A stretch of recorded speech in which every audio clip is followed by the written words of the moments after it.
Hola, buenos días, buenas tardes o noches, en función de cuándo sea que estéis visionando este pequeño vídeo introductorio de la sesión de hoy. Esta sesión del aula de extensión universitaria, Historia y celuloide, un repaso por el tiempo a través del cine, busca introduciros en algunas de las maneras en las cuales el cine ha imaginado la figura del mal emperador durante el Alto Imperio, ese periodo temporal que los historiadores situamos en los siglos I, II después de Cristo. Como tendréis ocasión de ver, y como quiero yo transmitiros hoy aquí, la pequeña o la gran pantalla ha tendido a explotar aquellos rasgos de la personalidad de los emperadores que más se adecuaban a la historia que ellos querían contar. Así, si realizamos o tratamos de hacerlo con relativa profundidad acerca de la forma en la que los guionistas y los directores trataron la información procedente de las fuentes clásicas, vemos que no es tanto que mientan acerca de la misma,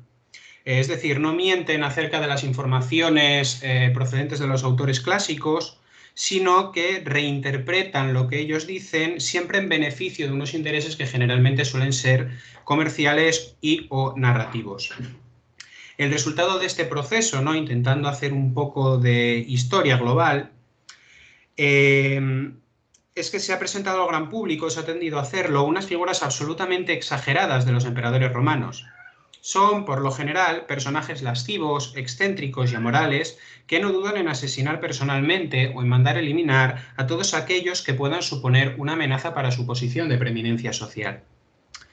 Son también, y por otra parte, personas absolutamente obsesionadas, por lo general, por alcanzar y por mantener el poder. Este último aspecto, que ha sido destacado convenientemente por la historiografía, se ve muy bien reflejado en algunas de las historias que nos cuentan las películas, pues nos muestran cómo en muchos casos estos individuos tuvieron que crecer en unos ambientes, en unas condiciones en los cuales los asesinatos y los complots eran moneda corriente.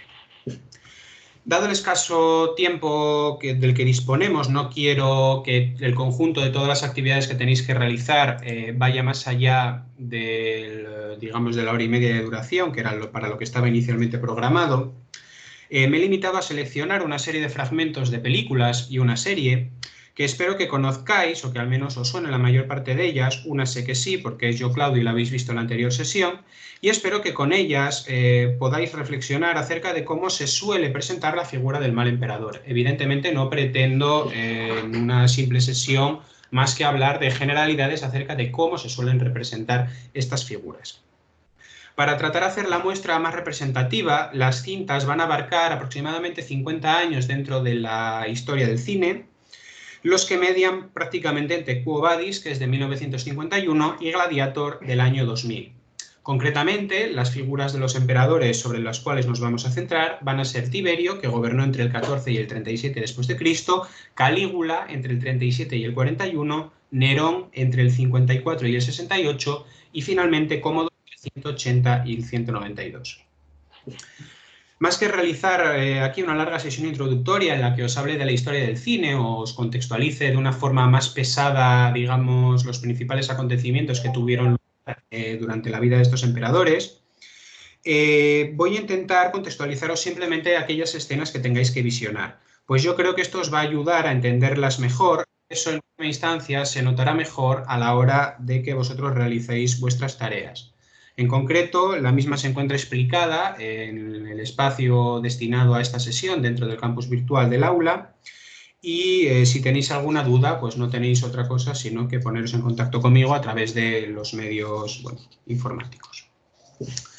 Los dos primeros fragmentos que he seleccionado nos presentan uno de los momentos capitales dentro del establecimiento del sistema imperial romano, la sucesión de Tiberio. Aquí tenéis las carátulas de las 4 películas que he seleccionado para esta sesión. Respecto a la sucesión de Tiberio y cómo las tratan las dos primeras películas, en concreto Quo Vadis, me he confundido, Yo, Claudio y Calígula, es necesario destacar varios aspectos. En Calígula, por ejemplo, se dio pábulo a aquellas fuentes clásicas que aseguraban que un impaciente Calígula asesinó o al menos provocó el asesinato de un Tiberio que, por otra parte, llevaba ya varios años retirado de la escena pública, viviendo en una villa que tenía en una localidad que se encontraba en la región del actual Nápoles, en una localidad llamada Capri, que era muy del gusto de los aristócratas romanos ya desde tiempo atrás. En los dos filmes, de manera especialmente desagradable en la película Calígula, vemos como un Tiberio ya moribundo, que tenéis aquí el aspecto que tenía, aquejado de enfermedades venéreas. En esta última película, en concreto, en Calígula, vemos como un Tiberio ya moribundo es eliminado físicamente por medio de Macro, el jefe de la Guardia Pretoriana, que está favoreciendo evidentemente a Calígula. En Calígula, sin embargo, se ve a la perfección cómo el asesinato de Tiberio, al menos según lo que se está contando aquí, no es tanto un acto de crueldad o de impaciencia por parte del emperador como un acto de mera supervivencia, pues Tiberio había intentado asesinarlo con anterioridad para favorecer a su nieto gemelo. Resulta especialmente potente, lo vais a ver a través de una de las escenas que he seleccionado, la forma en la que Tiberio descalifica a Calígula cuando éste se encuentra amenazándolo con un espejo. El poder absoluto, en todo caso, se está presentando en todo momento como algo que ejerce una poderosa atracción, como una situación de preeminencia social de la que prácticamente nadie estaría dispuesto a prescindir de una manera voluntaria. Y el viejo Tiberio, en esta película, se muestra aferrado al poder hasta el último momento. En el caso de que alguno de vosotros decidiera abordar algunos de los episodios narrados aquí, el asesinato de Tiberio, las primeras medidas tomadas por Gayo, que es el praenomen de Calígula, estaría bien que analizarais las diferencias entre la versión ofrecida en Yo Claudio o en Calígula, pues las mismas, aunque sutiles, creo que son bastante interesantes. Mientras que en la serie Yo Claudio, de la que os ha hablado Rosa, vemos a un Calígula que, aun en medio de una locura galopante, parece esforzarse de una forma sincera por presentarse como un buen gobernante que continúe de alguna manera la política de Augusto. En Calígula estos intentos se ven reducidos a la mínima expresión, limitándose el emperador poco más que a garantizarse la obediencia de los sectores más influyentes de Roma hacia su persona y hacia la de su familia. La figura de Claudio, aquí tenéis la relación incestuosa supuestamente que unió a Calígula con su hermana Drusila y que prácticamente todas las películas o todas las novelas escritas inciden de una manera principal acerca de la misma.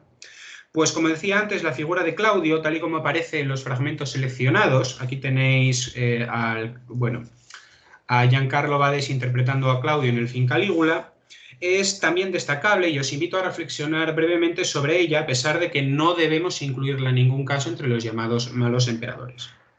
De Claudio, sobrino nieto de Augusto, se ha escrito mucho, especialmente desde la publicación de las novelas de Robert Graves. Este es un aspecto que Rosa seguramente os habrá destacado de manera conveniente. Se ha especulado, por ejemplo, acerca de qué tipo de discapacidad que sufría. Era un leve retraso mental, se ha especulado que podrían ser problemas de la adicción. Las opiniones son tan múltiples como los autores que las han abordado y resultan de muy difícil comprobación, porque la concepción de la discapacidad en la antigua Roma es muy distinta de la actual y no podemos entenderlo 100% seguro. Basta afirmar que mientras en Yo Claudio el emperador actúa como el narrador de unos acontecimientos que recuerda y de los que fue testigo en su mayor parte, en Calígula es simplemente, o parece serlo, una figura a ridiculizar que muchas veces aparece en los márgenes como si se tratara de un elemento más del decorado. La película Calígula es muy interesante y la tenéis disponible completa en YouTube. Sin embargo, he de deciros, por si no leéis la entrada de Wikipedia de la misma que os he subido, algunas de las fichas que se encuentran disponibles en Internet sobre la misma, que esta película, que se encuentra a medio camino entre, podríamos denominar, la comedia negra y el drama de género histórico, presenta en su versión sin censura escenas de sexo explícito que podrían herir algunas sensibilidades y que no la hacen recomendable para menores de 18 años.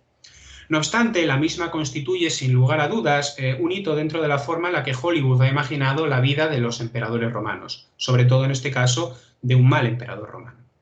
Un último dato que espero que os ayude a comprender mejor la peculiar ambientación y los decorados de la película es que el productor principal de la misma fue Bob Guccione, el fundador de la famosa revista pornográfica Penthouse.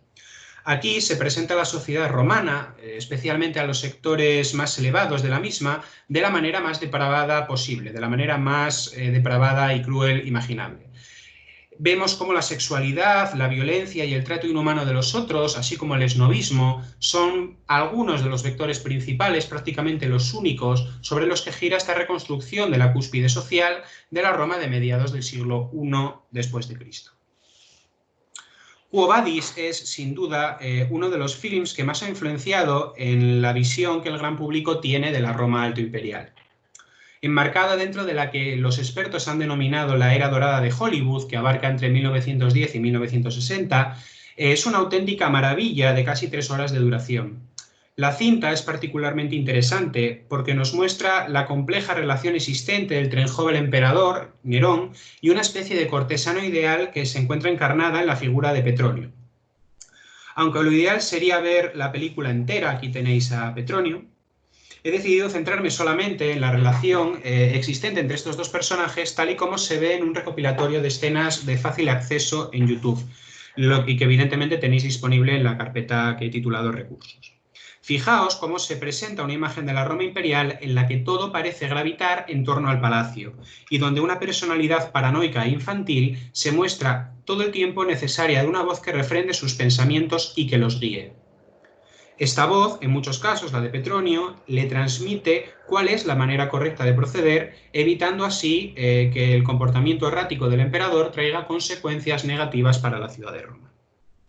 Petronio, sin embargo, llegado un momento de la película, acaba renegando de su aparente lealtad al emperador y decide suicidarse, no sin antes dictarle a un escriba una carta en la que le venía a confesar a Nerón que lo había adulado falsamente durante toda su vida. Le llega a decir la famosa frase de nacer bajo tu reinado es una equivocación, pero morir en él es una alegría. El emperador, no obstante, una vez que recibe la noticia, llora teatralmente por el amigo que le ha traicionado, demostrando así al menos ser capaz de poseer una cierta empatía.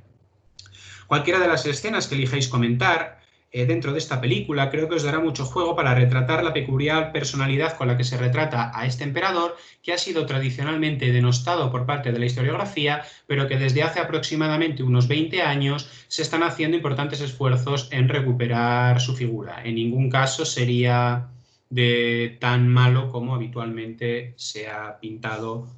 en diversos medios. Finalmente nos adentramos a lo mejor en una película que ya es prácticamente conocida por todos, en la famosa Gladiator, protagonizada por Russell Crowe y Joaquin Phoenix, que es una película del año 2000, ganó, creo que no sé si fueron 5 Oscars,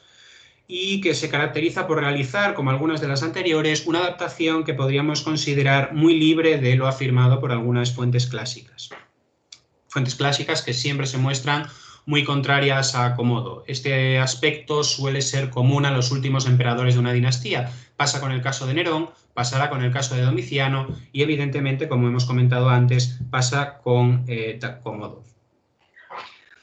Nos encontramos ante una cinta bastante larga y que tiene como protagonista claro a Máximo X Meridio, interpretado por Russell Crowe, aunque su antagonista, el emperador Comodo, interpretado por Joaquin Phoenix, como he dicho antes, también tiene una gran importancia y fue esencial para garantizar el éxito de la película. Las escenas que he elegido para que tengáis en consideración, que me parece que son 6, narran momentos esenciales de la película, como el acceso de Cómodo al poder tras el asesinato de su padre, el emperador filósofo Marco Aurelio, porque éste había elegido como su sucesor no a su hijo sino a otra persona y éste se siente traicionado, u otras escenas que inciden o que tratan de demostrar la tendencia al sadismo y la crueldad de este emperador, como la que vemos de la ejecución de unos traidores. También resulta interesante, sobre todo de cara al desenlace de la película, los fragmentos que narran el apuñalamiento de Máximo antes de su último combate contra el emperador y la muerte de este finalmente en la arena del Coliseo, bueno, ciertamente de los dos. Hay que decir que las fuentes clásicas afirman, y esto es algo muy claro, que el emperador en ningún caso murió luchando en frente de 50.000 personas en el Coliseo. Aunque se trata de un emperador que la historiografía afirma que gobernó a través de una despiadada administración del miedo, llama la atención cómo a lo largo de toda la cinta se muestra cómo el pueblo de Roma se termina posicionando a favor del general caído en desgracia, de Máximo, más que ante el todopoderoso emperador caracterizado por sus pretorianos negros. Espero, y con esto terminamos ya, que estas pequeñas pinceladas os permitan realizar unos comentarios interesantes y que los vayáis enriqueciendo en sucesivas aportaciones, sobre todo en respuesta al de vuestros compañeros. Si de la realización del visionado de los fragmentos o durante la realización de la tarea que os propongo os surgieran dudas, podéis escribirme o bien al foro o bien a mi correo electrónico personal que tenéis disponible en la plataforma virtual. Estaré encantado que aquellas personas que requieran más información, bibliografía, más películas, etcétera, se pongan en contacto conmigo para que os haga llegar pues, más material. Hasta aquí. Muchas gracias y espero que vaya todo bien.